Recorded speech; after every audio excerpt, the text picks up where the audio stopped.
Hello everyone, स्वागत है आप सभी का पॉडकास्ट एंड हसल में, जिसमें हम हर पॉडकास्ट बात करेंगे किसी एक टॉपिक के बारे में जो हमारे लाइफ का बहुत इंपॉर्टेंट पार्ट है।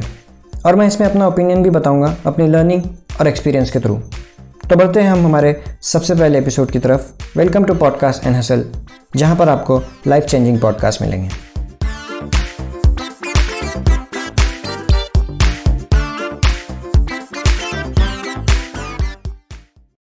इस पॉडकास्ट में हम बात करेंगे डिप्रेशन और एंजाइटी को लेकर। What is depression? सबसे पहले हम ये चीज़ समझेंगे कि डिप्रेशन क्या होता है। अगर हम किसी टॉपिक को या किसी फीलिंग को बहुत ज़्यादा टाइम तक सोचते हैं या इसके बारे में ओवरथिंक करते हैं, कुछ दिनों तक, कुछ हफ्तों तक, कुछ महीनों तक या फिर कुछ सालों तक, तो ये मेंटल इलनेस हो सकता है। इस चीज़ से हमें बहुत जल्द से जल्द निकलना चाहिए, क्योंकि ये चीज़ हमारे मेंटल हेल्थ, फिजिकल हेल्थ और हमारे फ्यूचर को अफेक्ट कर सकती है।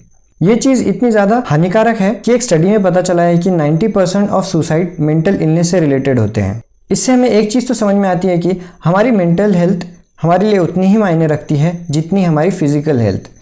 मेंटल इलनेस बहुत ज़्यादा टाइप्स की होती है, तो इनमें से हम कुछ टाइप्स यहाँ पर डिस्कस करेंगे। वर्ल्ड हेल्थ ऑर्गेनाइजेशन की एक स्टडी के थ्रू हमें पता चलता है कि इंडिया में हर 5 में से 1 इंसान मेंटल इलनेस या डिप्रेशन, एंजाइटी से सफ़र करता है। मेंटल इलनेस हमें लगभग 3 टाइप्स के अराउंड दिखती है, जो कि है फर्स्ट साइकोलॉजिकल इलनेस, जिसमें हमें मूड स्विंग्स होते हैं, हमारे आसपास के लोगों के साथ रूड बिहेवियर होता है, बहुत ज़्यादा ओवरथिंक करते हैं हम, इलॉजिकल थिंकिंग, नींद ना आना, निगेटिव थिंकिंग जैसे सिम्टम्स इसमें दिखने लगते हैं। सेकेंड टाइप है इमोशनल इलनेस, जिसमें हम खुद को हारा हुआ फील करते हैं, लैक ऑफ सेल्फ कॉन्फिडेंस, में किसी चीज में मन नहीं लगता, किसी काम में मन नहीं लगता, एंजाइटी, लो एनर्जी फील करना और एक्सेट्रा। तीसरी है सोशल कंडीशन, जिसमें सब्जेक्ट फील करता है अकेले रहना, बहुत ज्यादा सोशल ना होना, निगेटिव सराउंडिंग्स, लोगों की बातों से बहुत ज्यादा इफेक्ट होना, लोगों में ज्यादा इंटरेस्ट ना दिखाना, ये सब चीजें।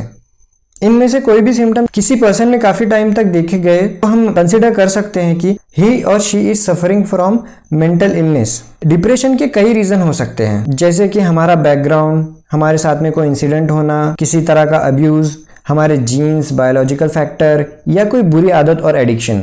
रिसर्चर्स ने मेंटल इलनेस 3 लेवल में डिवाइड किया है, लेवल 1, 2 एंड 3, जिसमें लेवल 1 में हम देखते हैं कि किसी पर्सन को मेंटल इलनेस, डिप्रेशन से हील करने के लिए किसी थॉट या किसी इंफॉर्मेशन की ज़रूरत होती है, जो कि वो खुद अपनी एबिलिटी के थ्रू कर सकता है। लेवल 2 में हमको हमारी फैमिली, पार्टनर या सराउंडिंग्स की ज़रूरत होती है कि खुद को हील करने के लिए। एंड लेवल 3 एक्सट्रीम कंडीशन होती है, जिसमें किसी साइकेट्रिस्ट या किसी डॉक्टर या किसी नॉलेजेबल पर्सन की ज़रूरत होती है, जो हमको हील करने में मदद करता है। डॉक्टर्स एंड रिसर्चर्स का मानना है कि अगर हम लेवल 1 में ही डॉक्टर या किसी एक्सपर्ट से एडवाइस ले लें तो ये हमारे मेंटल हेल्थ के लिए ज़्यादा अच्छा होता है। जनरली हमारे सराउंडिंग्स में बहुत सारे ऐसे लोग नहीं होते जिनको मेंटल हेल्थ से रिलेटेड ज़्यादा नॉलेज होती है। इन सब में मेरा ओपिनियन अगर जाने तो हमारी भी इसमें गलती होती है, जैसे हम किसी पर्टिकुलर इंसिडेंट के एक छोटे से पॉइंट को लेकर सोचते हैं और उस पर ही बहुत ज़्यादा ओवरथिंक करते हैं। अगर हम हमारी थिंकिंग को ज़्यादा ब्रॉड करें, थोड़ी वाइड करें, तो हमको प्रॉब्लम समझने में आसानी होगी। फॉर एग्जाम्पल, कुछ लोग मेंटल इलनेस से सर्वाइव करने के लिए मेडिकेशंस लेते हैं, दवाइयाँ लेते हैं, बट वो परमानेंट सॉल्यूशन नहीं होता, क्योंकि मेडिकेशंस डिप्रेशन और एंजाइटी के सिम्टम्स को रोकते हैं, मतलब वो हमें फिजिकली स्ट्रांग बनाते हैं। लेकिन किसी मुसीबत को रोकना और उसे जड़ से ख़त्म करने में फ़र्क होता है। अगर हम टेम्पररी सॉल्यूशंस के बजाय एक परमानेंट सॉल्यूशन की ओर ज़्यादा ध्यान दें, हमारे लिए बहुत ज़्यादा आसान हो जाएगा कि हम अभी डिप्रेशन, मेंटल इलनेस से बाहर निकले और फ्यूचर में भी हमें इससे ज़्यादा तकलीफ ना हो। मैं आपको ये समझाना चाह रहा हूँ कि अगर सब्जेक्ट मेंटल इलनेस के लिए मेडिकेशंस ले रहा है तो वो उसका परमानेंट सॉल्यूशन नहीं है, क्योंकि वो आपको फिजिकली स्ट्रांग बनाता है, लेकिन इन प्रैक्टिकल आपको मेंटली स्ट्रांग बनना है। अगर मैं इसको और ब्रॉड करके समझाऊँ तो मेडिकेशंस का काम होता है कि आप जब भी स्ट्रेस्ड आउट होते हैं, डिप्रेस होते हैं, तो आपकी बॉडी कॉन्ट्रैक्ट करती है, और जब आप मेडिकेशंस लेते हैं तो उनका काम होता है वो आपको as normal, as usual feel कराएं। और इसमें एक चीज़ ये भी होती है कि हमारे दिमाग में कुछ ऐसे केमिकल्स होते हैं जो रिलीज होने चाहिए, जैसे कि डोपामिन। हाँ, बहुत ज़्यादा क्वांटिटी में तो नहीं, लेकिन हाँ वो चीज़ें रिलीज होनी चाहिए। लेकिन अगर ये प्रोसेस नेचुरल नहीं हुई तो ये हमारे लिए और ज़्यादा डेंजरस होता है। जैसे चाय या कॉफ़ी अगर आप पीते हैं तो उसमें कैफीन होता है, जो हमको एक बूस्ट देता है हमारे हैप्पी हार्मोन्स को रिलीज करने के लिए। ये एग्जाम्पल है कैसे हम रिलैक्स फील करने के लिए कई सारे हैबिट्स या बैड हैबिट्स शुरू करते हैं। अगर हम ओवर थिंकिंग की बात करें तो over thinking is not a bad thing until आप सोच रहे हैं और आपकी उस सोच में ज़्यादा क्लैरिटी नहीं है।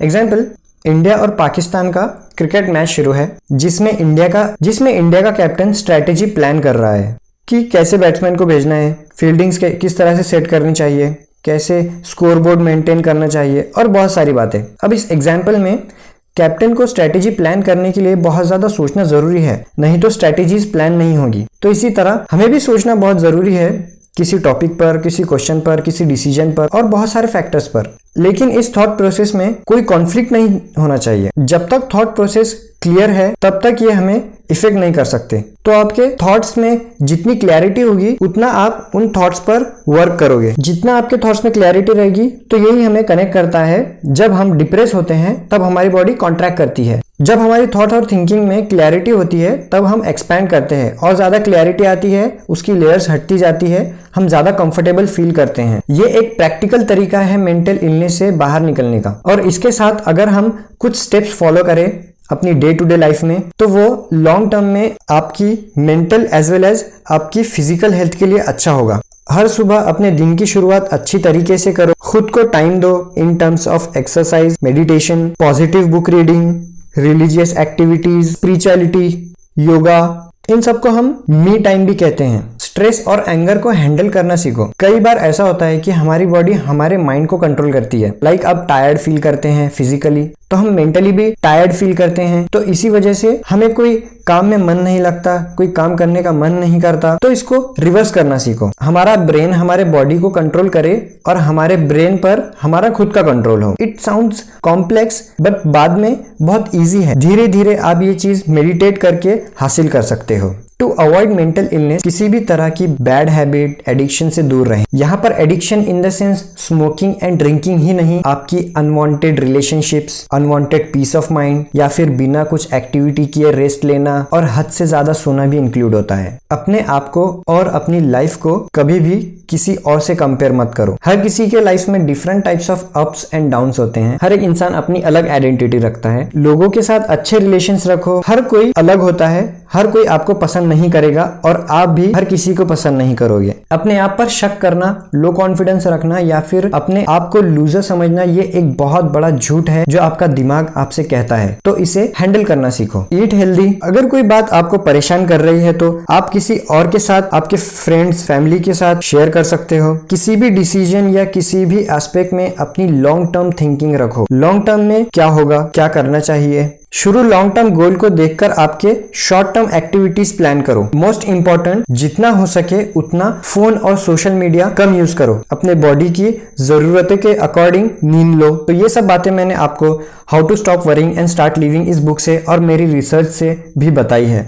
अगर आपको ये सब बातें पसंद आई तो आप मेरे YouTube channel podcast and hustle को सब्सक्राइब कर सकते हैं। इस पॉडकास्ट को आप स्पॉटिफाई और मेजर प्लेटफॉर्म्स पर भी सुन सकते हैं और अपने क्लोजेस्ट वन के साथ शेयर भी कर सकते हैं। थैंक यू आपका मुझे सुनने का। मैं मिलता हूं आपको किसी और पॉडकास्ट में। तब तक stop worrying and start living. Have a great day.